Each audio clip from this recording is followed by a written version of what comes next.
Assalamualaikum warahmatullahi wabarakatuh. Selamat sore anak-anak kelas 3 semuanya. Ya, mari kita lanjutkan pembelajaran bahasa Inggris ya. Kemarin kalian sudah sampai pada chapter 2, sudah selesai. Dan hari ini mari kita lanjutkan ke chapter yang ketiga. Nah, di chapter ketiga ini kita akan membahas tentang things around us, benda-benda yang ada di sekitar kita. Nah, anak-anak, coba kalian buka LKS kalian pada halaman 24. Di chapter 3 ini nanti anak-anak kita akan mempelajari benda-benda apa saja yang ada di sekitar kita dan tempat di mana kita bisa menemukan benda tersebut, kemudian apa fungsi dari benda-benda tersebut. Nah, untuk yang pertama kita pelajari tentang apa saja benda-benda yang bisa kita temukan di sekitar kita. Di situ pada LKS halaman 25 nanti kalian buka, ada television, ada lamp, alarm clock, ada pillow, bowl, knife, towel, dan juga shot. Nah, di situ hanya beberapa anak-anak.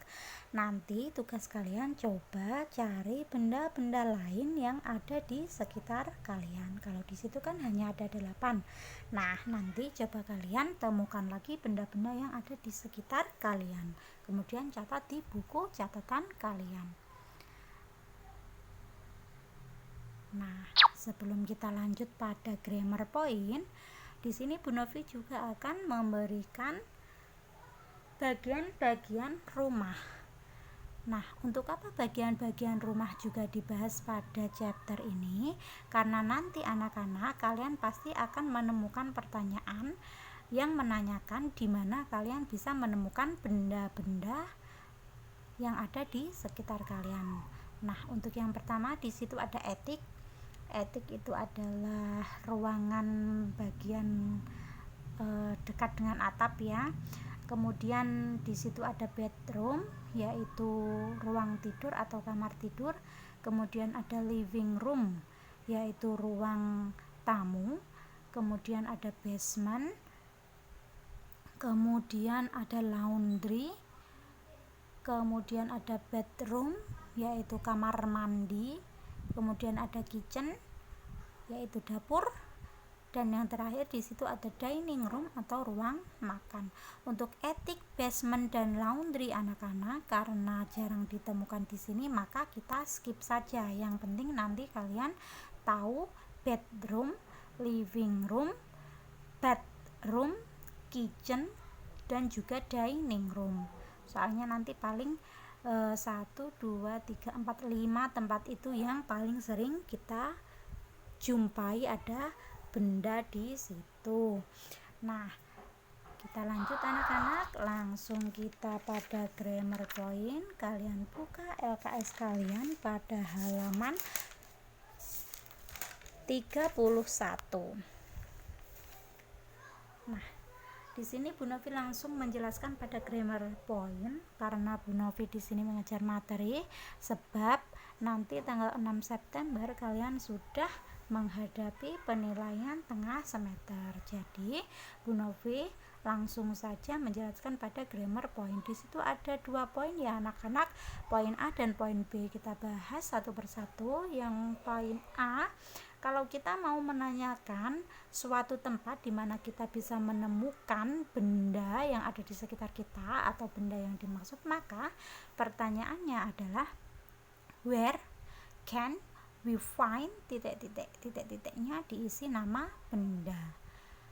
Untuk lebih pahamnya langsung lihat pada contoh. Di situ tertera where can we find the TV, di manakah kita bisa menemukan televisi.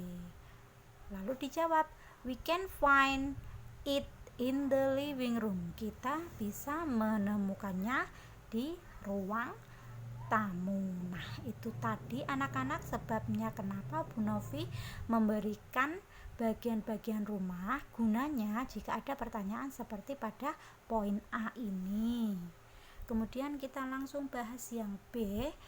Jika kita mau menanyakan apa yang dibutuhkan oleh seseorang untuk melakukan suatu kegiatan, maka pertanyaannya adalah what do you need for titik-titiknya diisi nama kegiatan yang kita lakukan. Artinya what do you need for, apa yang kamu butuhkan untuk titik. Kita langsung lihat pada contoh. Di situ tertera what do you need for frying the fish, apa yang kita butuhkan untuk menggoreng ikan. Karena kita membutuhkan panci goreng, maka jawabannya adalah I need a frying pan. Saya membutuhkan panci goreng. Seperti itu ya anak-anak. Itu pembahasan pada grammar point, tidak usah dicatat karena sudah ada pada LKS kalian. Kita lanjut. Nah, tugas kalian tadi yang pertama, tugas kalian adalah mencatat nama-nama benda selain yang ada di buku tadi ya. Kemudian mencatat itu juga part of house, bagian-bagian dari rumah tadi. Kemudian tugas yang ketiga ini adalah mengerjakan practice 1 pada LKS halaman 26. LKS halaman 26. Di situ adalah menuliskan nama dari benda-benda yang ada pada gambar. Di situ sudah diberikan contoh pada nomor 1, di situ ada gambar televisi, maka jawabannya adalah a television. Kemudian yang kedua itu gambar kamera, yang ketiga itu gambar buku, yang keempat itu gambar sisir, kelima itu gambar sikat gigi. Kemudian yang nomor 6 itu adalah gambar mangkok. Coba nanti kalian cari nama-nama benda tersebut dalam bahasa Inggris, kemudian tuliskan pada kolom di sebelahnya. Untuk tugas yang practice 1 ini ditulis saja di LKS, tidak usah di buku tulis. Seperti itu ya anak-anak. Nah, ini dia tadi tugasnya. Yang pertama untuk penilaian keterampilan produknya, catat nama-nama benda, kemudian juga ditambahi mencatat nama-nama tempat di mana kita bisa menemukan benda-benda tersebut atau bagian-bagian rumah tadi. Kemudian yang kedua tadi untuk prakteknya, kerjakan practice 1 LKS halaman 26 yang menyebutkan nama-nama benda tadi. Sekian anak-anak pelajaran bahasa Inggris untuk hari ini. Nanti segera dikerjakan. Buku yang belum diambil segera diambil di meja Bu Novi besok ya. Terima kasih. Wassalamualaikum warahmatullahi wabarakatuh.